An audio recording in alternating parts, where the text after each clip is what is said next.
Assalamualaikum warahmatullahi wabarakatuh. Salam sejahtera, salam sehat untuk kita semua. Apa kabar teman-teman? Semoga baik-baik saja bersama seluruh keluarga teman-teman dimanapun teman-teman berada. Selamat beraktivitas pada hari ini dan tetap semangat. Timnas U23 kita akan melakoni laga terakhir di grup A Asian Cup U23 2025 melawan Harimau Malaya Muda. Timnas U23 Malaysia ini berada di persimpangan jalan di ujung tanduk karena mereka dituntut harus menang. Jika ingin lolos, mereka hanya punya satu pilihan, menang. Karena kalau imbang saja tidak cukup buat mereka. Mereka angkat koper dan pulang. Yang lolos adalah Indonesia bersama dengan Filipina. Karena Malaysia kita tahu bersama kan, di pertandingan pertama mereka kalah dengan 0-2 dari Filipina. Walaupun mereka bisa menang melawan Brunei dengan 7-1, tapi itu tidak ada arti sama sekali kalau mereka imbang. Jadi apalagi kalau kalah.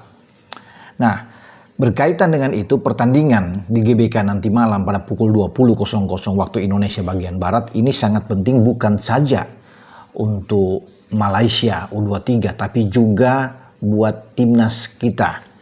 Kita boleh senang setelah menang melawan Filipina dengan 1 gol, tetapi itu belum cukup. Belum aman bagi Jens Raven dan kawan-kawan. Kenapa? Karena kita harus bisa menjaga jangan sampai kita kebobolan apalagi kita kalah. Itu bahaya. Jika kita kalah bisa membuat kita out. Ya, karena hitung-hitungannya jika Malaysia bisa menang paling tidak dengan 1-0, nasib kita berbahaya. Ya, karena harus ditentukan dengan di grup B dan grup C ya, karena grup B itu udah pasti kita bisa tahu lah, dan juaranya pasti akan ada juara bertahan Vietnam, di C ada Thailand, dan pasti keduanya ini akan lolos. Tinggal siapa yang menjadi runner up. Kalau salah satu bisa ada memenangkan laga ya, bukan tidak mungkin ada, entah kita tahu ada Kamboja atau Laos atau Myanmar atau Timur Leste, mereka bisa menyingkirkan kita. Karena posisi kita kalau kalah 1-0 dari Malaysia, itu Filipina pasti lolos. Karena ada +1. Kita itu 0. Malaysia -1. Jadi itu berbahaya. Tapi kalau kita kalah dengan selisih di atas 1 gol, atau kalah 2-0, kita out. Ya, berbahaya ini. Ya, Malaysia yang bahkan bisa lolos karena kita punya min di sana. Kalau bagi Filipina saya pikir 90%, bahkan 95% mereka aman, bisa lolos. Mereka pertandingan terakhir menghadapi Brunei, dan saya rasa Filipina tidak akan. Ya pasti mereka akan menang lah. Walaupun mereka tahu juga ini bukan perhitungan yang baik karena menghadapi tim yang menjadi juara kunci. Ya, tapi karena mereka punya modal. Mereka menang 2-0 lawan Malaysia, sementara mereka hanya kalah 1-0 melawan kita. Makanya mereka +1. Ya, kita yang harus berhati-hati. Ya lain halnya kalau pertandingan itu imbang 1-1, 0-0 atau 2-2, ya amanlah buat kita sebagai juara grup. Nah makanya bagi lini pertahanan kita itu harus mewaspadai. Ya, Malaysia berambisi, ya, ambisi tinggi mereka karena mereka hanya punya satu jalan, harus bisa menang. Ya, menang atau kalah buat mereka. Di depan pasti Novusi Zain sebagai pelatih kepala Malaysia U23 ini akan tetap memainkan Fergus Tierney, striker mereka yang kemarin akhirnya mencetak gol juga melawan Brunei. Namun ada satu nama yang tadinya cedera tidak dimainkan melawan Brunei, itu sudah kembali di posisi depan. Nah, dia akan mendampingi Fergus Tierney. Pemain tersebut adalah Alif Ihsan Yuslan. Ini sudah dikabarkan bahwa dia sudah pulih lagi dan bisa mendukung di lini serang. Akan lebih berbahaya tentunya kalau Alif Ihsan Yuslan ini bisa bermain. Ada satu nama lagi sebenarnya dari Malaysia yang sudah pulih, yang tidak bermain kemarin tapi sudah kembali, tapi dia berada di bek kiri, Faris Dennis. Ya, dia ada di bek kiri, tapi yang berbahaya adalah Ihsan Yuslan ini, Alif. Dia akan ada pasti dimainkan di depan. Karena mereka kan butuh gol, butuh menang melawan kita. Sehingga pertahanan kita entah bagaimana Gerald Van den Berg untuk bisa memilih siapa yang akan di belakang, tetap bermain dengan back four, flat, bermain dengan 4-3-3 formasi kita. Itu urusan dari Gerald Van den Berg sebagai pelatih. Tetapi harus bisa memilih yang terbaik. Kalau dalam 2 pertandingan di antara Brunei dan Filipina kemarin kan ada berbeda di back four itu, kecuali hanya mempertahankan seorang Donitri. Tapi selebihnya itu berbeda. Lawan Brunei pertama kita menang dengan 8-0. Di sana di kanan ada Ahmad Maulana, kemudian ada Ferrari sebagai kapten ke-11, ada Brandon Sheneman. Tapi ketiganya itu diistirahatkan di saat akan bermain melawan Filipina. Nah di starting 11 ada Kakang Rudianto yang dimainkan. Di sisi kanan ada Alhrezi Buffon bermain dengan Kadek Arel yang menggantikan posisi kapten dari Ferrari. Nah sekarang kan menjadi pertanyaan, siapa yang akan dimainkan di back four ini? Apa kembali dengan formasi melawan Brunei?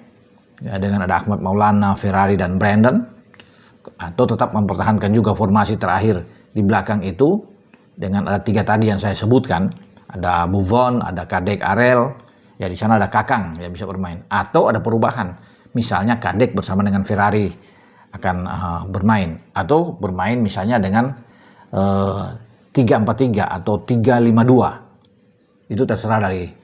Kalau 3 back bisa aja Brandon akan bermain, Ferrari dan Kadek. Tentunya juga ini bagus ya untuk di pertahanan kita.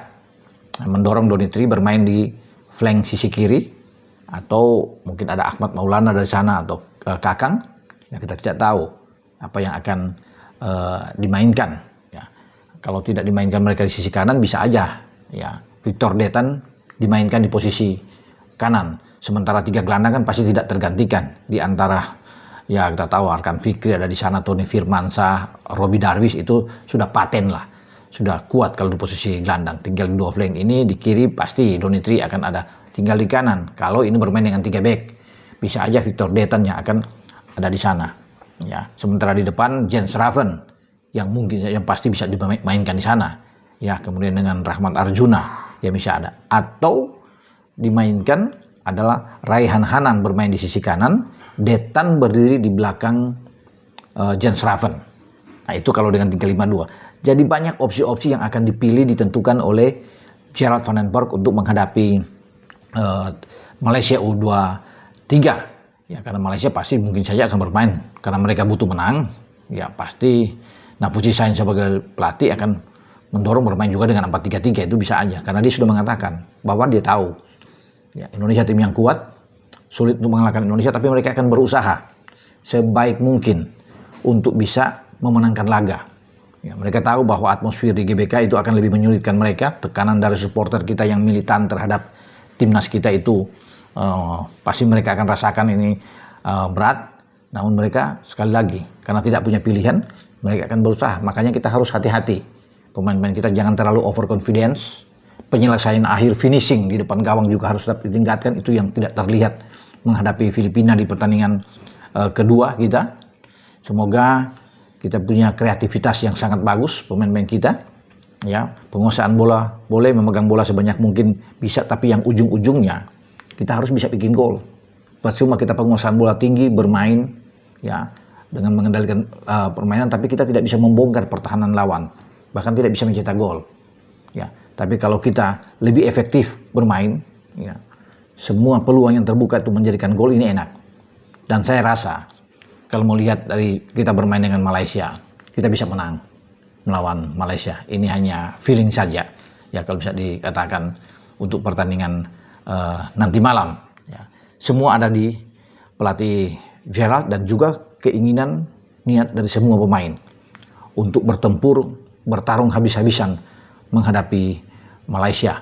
Karena dari sinilah kita akan menentukan untuk langkah selanjutnya di semifinal. Mau siapapun yang kita lawan, mau Thailand atau Vietnam, kalau kita bisa mengatasi Malaysia, semua anak-anak akan pede, lebih percaya diri tentunya untuk melangkah ke babak selanjutnya. Oke, selamat berjuang untuk Jens Raven. Semoga Jens juga bisa mencetak gol lagi, sehingga dia tetap kokoh di puncak klasemen sebagai daftar pemain yang mencetak gol terbanyak di Asian Cup U23. Ciao.